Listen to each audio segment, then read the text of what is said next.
Quite appropriately, given the recent flooding in parts of Pennsylvania and the Northeast, this week is the National Weather Service's annual Flood Safety Awareness Week.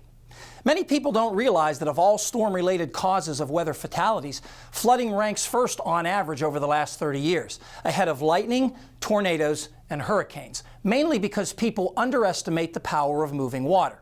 The National Weather Service has an educational campaign called Turn Around, Don't Drown that's trying to change that mentality. People drowning when they drive on flooded roads.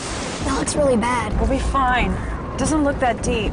Our SUV can go anywhere. Most vehicles can be swept away in only 18 inches of water.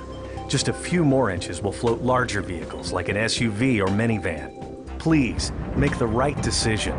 Turn around. This message is brought to you by the Susquehanna River Basin Commission.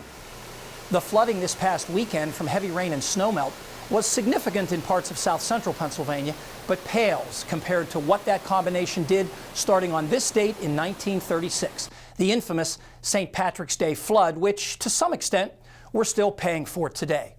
Now, that winter was one of the top 10 snowiest in many places. 4 to 5 feet had fallen from Harrisburg and State College to Pittsburgh by mid-March of 1936, kept in place by a very cold February.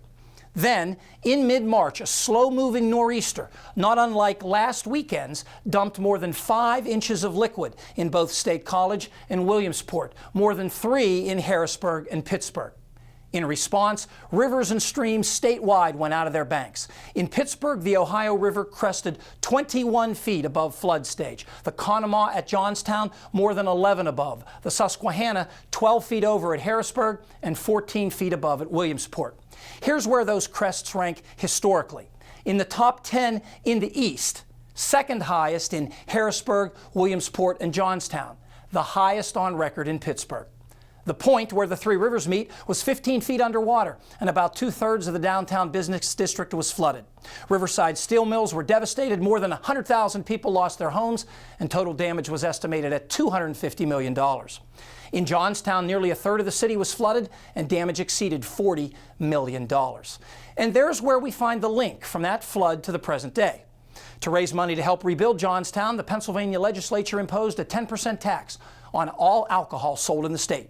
In 6 years, that tax raised the necessary money, but the tax was never repealed. And today, this so-called Johnstown flood tax is 18% and generates about $270 million a year that goes into the state's general fund.